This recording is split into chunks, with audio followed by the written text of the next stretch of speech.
Hi ma'am, Capex Beauty da amuhana welcome to Zari. Ngasigi video se sigi Miss Claire gi French manicure kit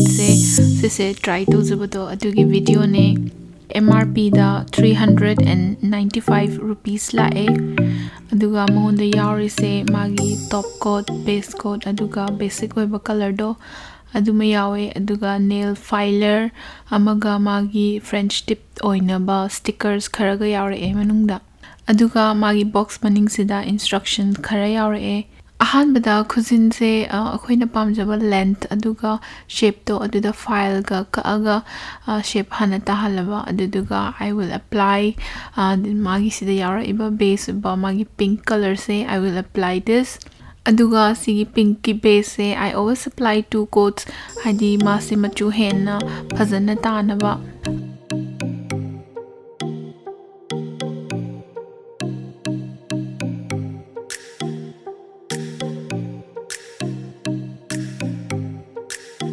aduga masi pura kangaba matungda mongonda yauriba stickers to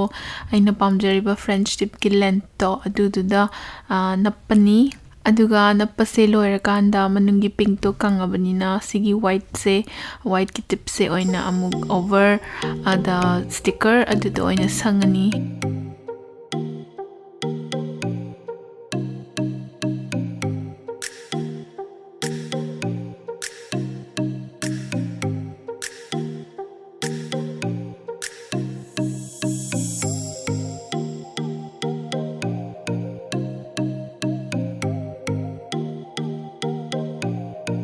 sticker se moina mogi instruction da iba kana minute ahum leiraga adum satokpa yai hena ibane ado aigi wakhal da di please wait masi pura kangaba matung do adudo oina lawthokpiyo natradi makhada kitang chanap lawga magi shape to adudo tadabagi type to tawbane aduga white tip se kangaba matung da I will take out the stickers aduga monda yara iba magi transparent oibase I'll apply it aduduna sisina my color sisu kuina phajahani aduga akhoina ishing paibadasu adum kuina lehanbane so this is a very nice full manicure kit pura kangaba matungda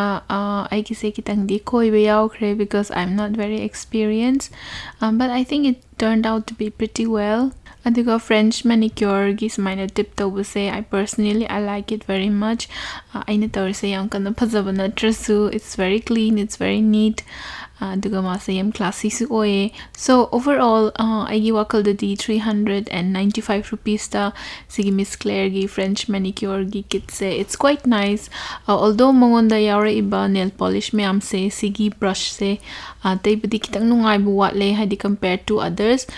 but I think this is a pretty good product for the price aduga ngasidi aigi Capex Beauty haba channel se mayamgi love and support tagi 1000 subscribers YouTube se da henjare thank you very much I love every single one of you aduga aina han haijagibadawna ahanba 1000 yobase I give away macha amatang tawjage giveaway se enter to binaba aigi channel sibu subscribe to biyo aduga like su to biramo aduga aigi Capex Beauty haina Instagram da page ama laibane adudo follow to birao aduga comment su to birao aduga handaki January date 30 sida winner do ai Instagram da lauthok jarake kaigumba extra oigadaba information lay taragadi aigi Capex Beauty gi Instagram do aduda adum check to biro aduga any other product or any other queries lay taragasu aduda adum DM to biro nasigidi sida loisinjarage I hope you like the video again thank you very much bye